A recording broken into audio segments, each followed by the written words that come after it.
All right, I've switched photographs. This one's called swiftcurrentlift.jpg, and this is an image that I captured in Big Sky, Montana, which is this ginormous ski resort. And what we're looking at right here is indeed the swift current lift that goes down to the bottom. And I captured this image. Actually, it's a series of photographs that I merged together into a big panorama using Photoshop's photo merge function.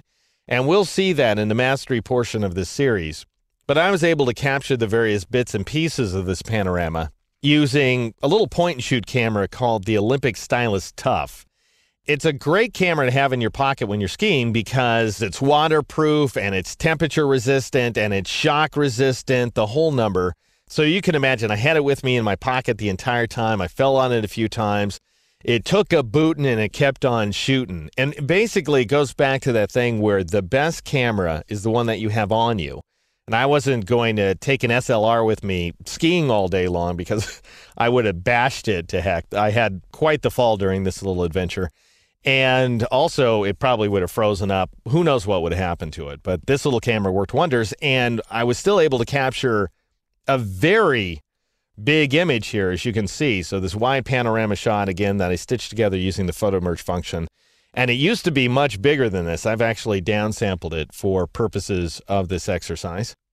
And we're going to convert this image to black and white, to a quite impressive black and white shot, actually, using the final black and white function in Photoshop, which goes by the name black and white.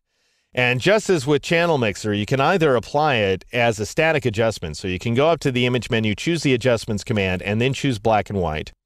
If you loaded D keys, I've given you a keyboard shortcut of Control B or Command B on the Mac, which by default is associated with the color balance command. However, I find black and white to be much more useful. In fact, it really is one of the preeminent color adjustment functions inside Photoshop. However, we're going to apply black and white as an adjustment layer. So I'm going to go ahead and Shift-Tab back my right side panels. And notice that I've moved things around just a little bit. I've moved the adjustments panel back into the stack here, and I moved the histogram panel over here into the icon column.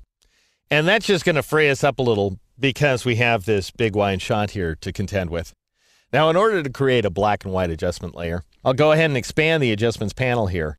And I could click on this fourth icon in the second row right there, the pair of black and white triangles. Not to be confused with this guy, which has a white triangle on top and a black triangle on bottom, plus and minus symbols. That's the exposure function. I never use exposure.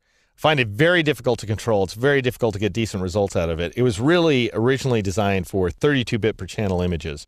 And that's the way it speaks to you as well. And it's about as useful as the old black and white command.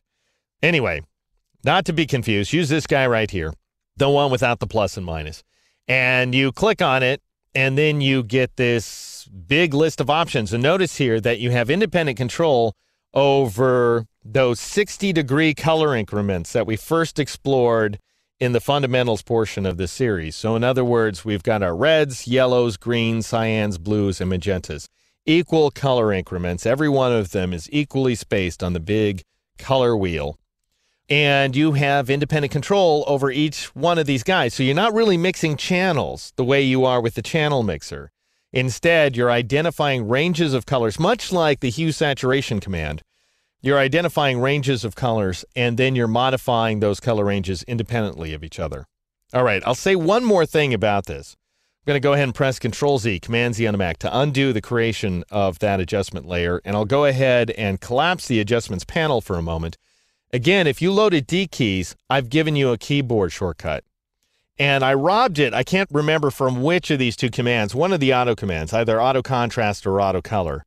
But again, much more usefully applied for this purpose. So if you loaded D keys, you press Control-Shift-B or Command-Shift-B on the Mac to go ahead and not only expand the adjustments panel, but basically Alt-click on that black and white function, Option-click on the Mac, and bring up the new layer dialog box. So you can do all of this stuff in one operation, and then go ahead and name your new layer. I'll just call it B and W, so I have a shorter name.